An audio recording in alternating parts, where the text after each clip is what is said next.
One of the earliest criticisms and fears of the internet, and social media specifically, was the potential for it to be used to manipulate and control people.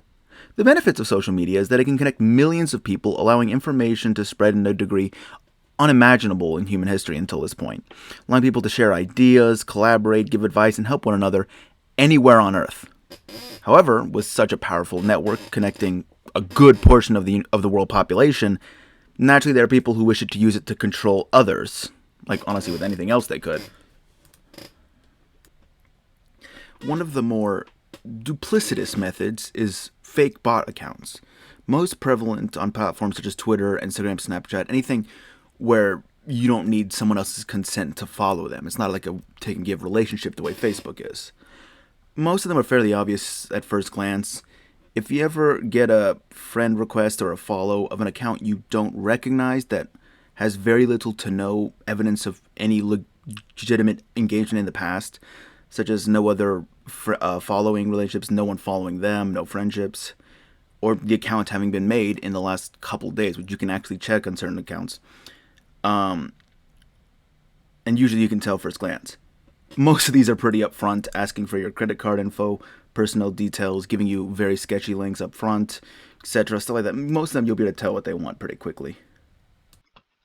Alright, just for an example, on my personal Twitter account, over the last two weeks, I want to say, some bot got a hold of my information, and now I have a lot of multiple different bots following me for, I'm not sure why, but as you can clearly see, they are, I can't read this, but like just an example.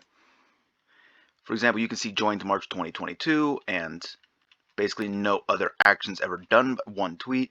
This is clearly fake. Now, I don't know what the goal of this one is, but as an example, this is a very fake thing.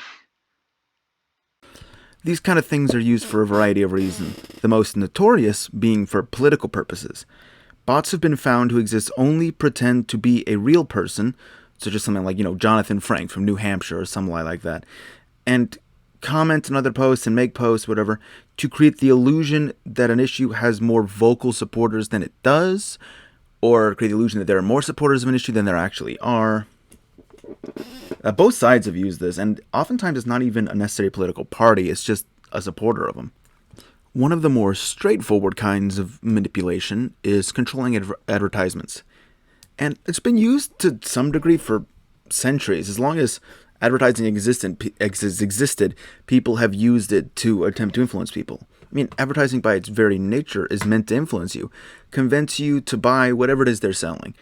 Usually it's in a very legal and harmless way, informing you of new products or trying to use wordplay or humor to connect their brand or product with a positive feeling, or using celebrities to try to connect ideally positive feelings of them with the brand and product. And honestly, for most of that, it's completely fine, harmless, and very upfront. It's not like it's trying to pretend it's anything else. And I'll be honest, sometimes a picture of a hamburger is all I need to want at McDonald's, so there's some merit to it. It becomes illegal when the ad either says something that is straight up untrue, or tries to use someone's likeness to imply they support something they don't, at which point it just becomes libel and slander. Many social media companies, again most notably Facebook, have been accused of censoring posts that contain content that is for whatever reason considered inappropriate or not good enough. Often this is to comply with the laws of whatever nation they are based in, or are usually based on things like straight up pornography or extremely graphic violence, stuff like that. But there have been examples of social media companies just removing posts that, at least on the surface, seem to just only be disagreeing with them politically. Facebook is kind of the poster child for all of this. As you can see, there's just, even with just Wikipedia, this is just a rough list of only privacy concerns with Facebook, a number of controversies and lawsuits that they've been involved in relating to that.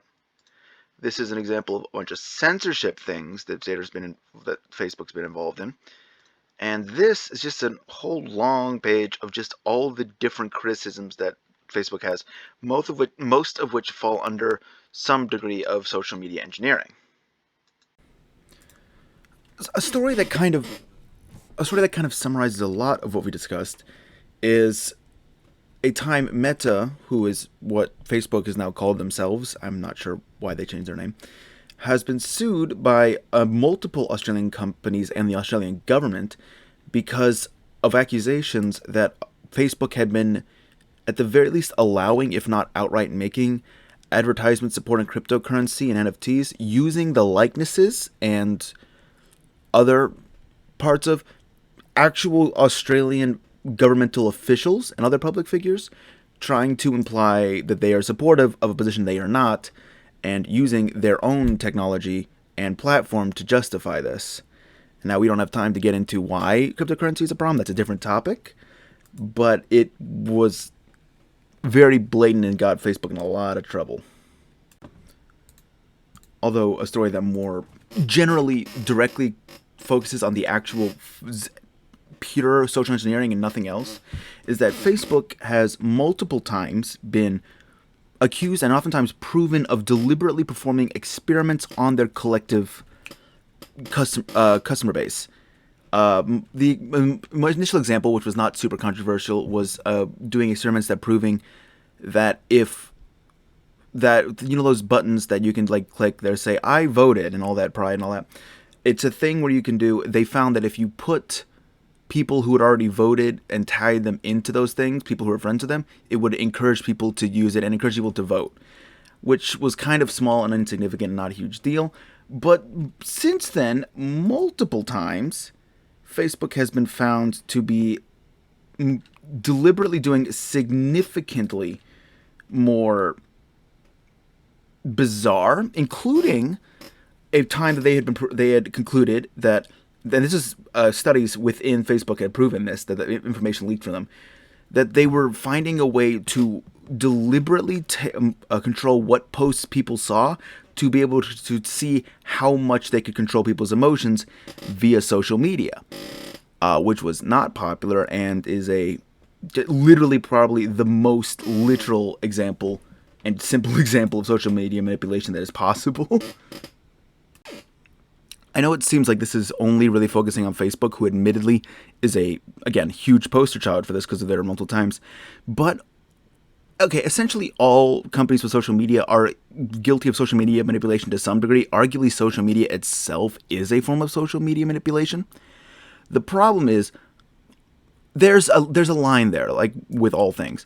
There is a line that people cross sometimes that reaches the thing. Once the social media companies oftentimes do things to further their own interests and are trying to deliberately manipulate large aspects of society to do whatever reason. And essentially, the best thing you can really do about it is be aware of how it affects you and try to be conscious of it. And again, most people do this, call them out when you see evidence of it happening. And given the number of lawsuits that happen, there are literally hundreds of lawsuits that have happened about this. It's not going unnoticed. So thankfully, it's unlikely that anyone's going to be able to do anything massively large or overly manipulative. But it's still something that you need to keep. At the end of the day, you need to regulate yourself and try to do your best to not let yourself, or at least notice when someone's trying to manipulate you. That's the best you can really do in any situation.